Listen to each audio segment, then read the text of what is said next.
Hello, Apps here from Dimp Digital. Welcome to Buy It or Bin It. On this edition, we take a look at the Evil Within Season Pass, which consists of 3 separate DLC packs to accompany the main game.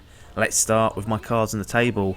And I guess the only thing really you need to know is that I completed the main game and I thought it was decent. I recommend that you go out and buy it if you're a fan of survival horror, and I gave it a bronze grading. The season pass was played on the trusty PS4 and I bought this for £8.99. And before I start, I do need to make some assumptions though, because we are dealing with additional content to a game that's already out there and already been played. You need to have the main game to play this, so I'm assuming that you've enjoyed the Evil Within and you're happy with that, or perhaps maybe you like the channel itself, or you've clicked it by mistake.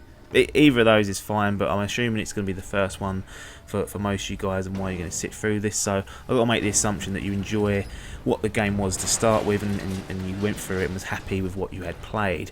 Let's start then. So you get the 3 pieces of DLC, but to keep it simple, I'm going to cluster 2 of these together because they're basically one and the same. So the assignment and the consequence, you take control of Julie Kidman. They lead on from one and the other. They are basically the same game. They tell the whole story of Julie Kidman, just split into 2 packs. So she was one of Sebastian's team throughout the main game, and you bump into her a fair bit during that, and you get the feeling she kind of knows an awful lot more than what Sebastian does, and as it turns out, she does. And as you play through Kidman, you get a far clearer picture of what is happening in the Evil Within. It'll clear up a lot of confusion that I think people had with the main game, so that's definitely a plus point, and to me it makes the experience far more interesting and logical, and that's looking back on the main game as well. It kind of adds to the charm of the main game, I feel, because it reveals some interesting stuff in it. In terms of the game mechanics, they take a big departure from Sebastian's Tale, because for about, I'd say 90% of the DLC, you do get weapons during it, but for 90% of it, you don't have any access to any weapons, so instead you have to rely on cover and puzzle solving. You can distract enemies and then kite round them, or you can use traps and other environmental objects to get rid of unwanted enemies. There is a sticky cover mechanic which they've added, and it's okay. It can be a little bit awkward at times, so sometimes I feel like you're better served just to stay crouched and use the camera to sort of look and see what's going on. On top of that, you've got Julie's flashlight, which is your main kind of interactive tool you've got, and that can be used if you shine onto certain objects to reveal hidden doorways, and you'll use it in solving puzzles. So that's an interesting way to take things, and I like the direction they have taken here. There is certainly some tense moments for you to survive, having no weapons, but they pace everything really well in this, and they give you plenty of time to settle down and soak in the vital story details, because I feel like this was a vehicle to add more to the story, and they do a great job in the assignment and the consequence.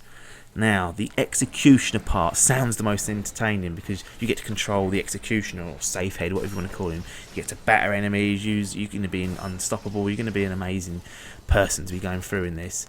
And I was thinking, what can go wrong with this? And apparently quite a lot, because I found this very, very tedious. First off, it doesn't add a great deal, if anything, to the story, so it's very standalone, and from that perspective it's pretty pointless. Secondly, the structure of how the game plays out is toilet. You go from room to room fighting a boss, and you can upgrade safe head. That is literally all you do.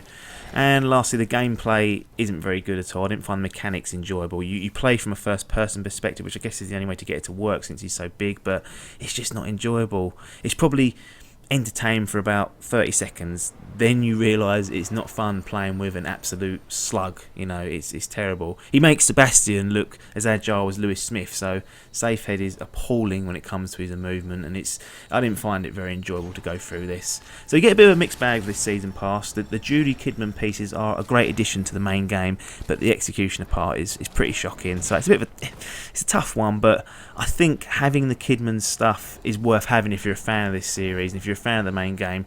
The executioner part is toilet, but you can always just not play it, or just scan through it and get out of the way. It's quite short. It doesn't do any harm being there, I guess, if I'm honest. So when it comes down to it, the Evil Within season pass, should you buy it or bin it? Fucking buy it.